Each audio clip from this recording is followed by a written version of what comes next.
देखिए ये सुहेलदेव भारतीय समाज पार्टी द्वारा आजमगढ़ जनता इंटर कॉलेज का मैदान है अहरौला आजमगढ़ में। इसमें 22 फरवरी को महारैली सामाजिक समरसता महारैली का कार्यक्रम है, जिसमें लाखों लोग उपस्थित होंगे, जिसमें प्रबुद्ध ब्राह्मण 10,000 से ज़्यादा वो लोग आ रहे हैं। इसके अलावा ब्राह्मण, क्षत्रिय, यादव, पटेल, चौहान, प्रजापति, पाल, गोंड, नाई, राजभर सभी समाज के लोग उस रैली में आ रहे हैं। यह रैली आगामी 2027 का जो चुनाव है उसकी शंखनाद करेगा। और जो आजमगढ़ में समाजवादी पार्टी के लोग कहते हैं कि ये सपा का गढ़ है, क्योंकि माननीय मुलायम सिंह जी, माननीय अखिलेश यादव जी, माननीय धर्मेंद्र यादव जी ये लगातार सांसद हुए, जिसको लेकर के ये कहते हैं कि हाँ सपा का गढ़ है।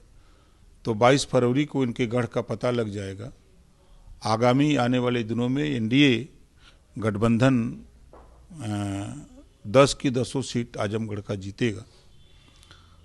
और उसके साथ साथ आप देखिएगा वहाँ राष्ट्रीय सुहेलदेव सेना के कमांडर अपनी भूमिका निभाते हुए बड़ी संख्या में कमांडर भी राष्ट्रीय सुहेलदेव सेना के लोग उपस्थित रहेंगे। उद्देश्य हमारा है कि जो सामाजिक समरसता की बात है, जो सामाजिक न्याय जिसको कहते हैं कि सबको बराबर का हिस्सा मिले, उसके लिए वो कार्यक्रम रखा गया है। देखिए समाजवादी पार्टी धोखा देने वाली पार्टी है। 4 बार समाजवादी पार्टी की सरकार रही है।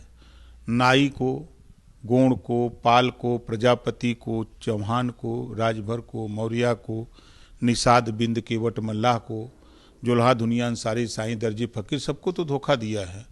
उस धोखे का परिणाम है उनके साथ कि 14 हारे, 17 हारे, 19 हारे, 22 हारे, 24 हारे।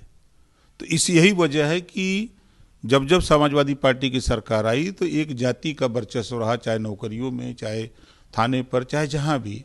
उससे लोग दुखी होकर के उनका साथ छोड़ दिए हैं।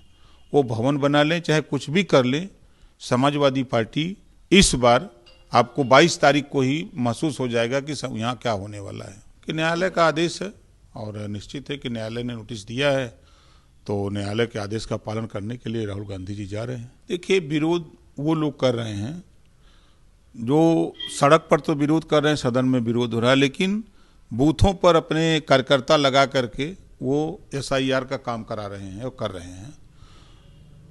ये जनता को दिखावा दे रहे हैं कि यदि हम चुनाव हारते हैं तो आरोप लगाने के लिए रहेगा कि भाई SIR जो हुआ, वोट काटा गया, जिसकी वजह से हम चुनाव हार गए। यही बात बिहार में भी लोग कर रहे हैं, यही बात यूपी में भी करेंगे, तमिलनाडु करेंगे, बंगाल करेंगे। तो इन लोगों की यही मंशा है कि विरोध करो ताकि चुनाव हारने के बाद हम लोग ये कह सकें कि हम लोगों का वोट काटा गया। देखिए फिल्म इंडस्ट्री है, जो सेंसर बोर्ड बना है, फिल्म जब बनती है उसका जो वो देखते हैं, बाकायदे एक एक बिंदु पर अध्ययन करते हैं, फिर उसके बाद फिल्म रिलीज करने का वो आदेश देते हैं। तो उसके बाद भी अगर जनता में कोई रिएक्शन आता है तो जिस पार्ट का रिएक्शन आता है उस पार्ट को काट के निकाल दिया जाता है। तो अब बन रही है तो अब वो आवे जनता के बीच में, तो फिर उसका रिएक्शन एक्शन जो भी आवे तो उस पर कार्रवाई हो सकती है। देखिए कुछ उपद्रवी हैं जो चाहते हैं कि देश में दंगा हो, उपद्रव हो, कर्फ्यू लगे। कि देश में कानून का राज है, देश में मोदी जी हैं, प्रदेश में अलग अलग मुख्यमंत्री हैं।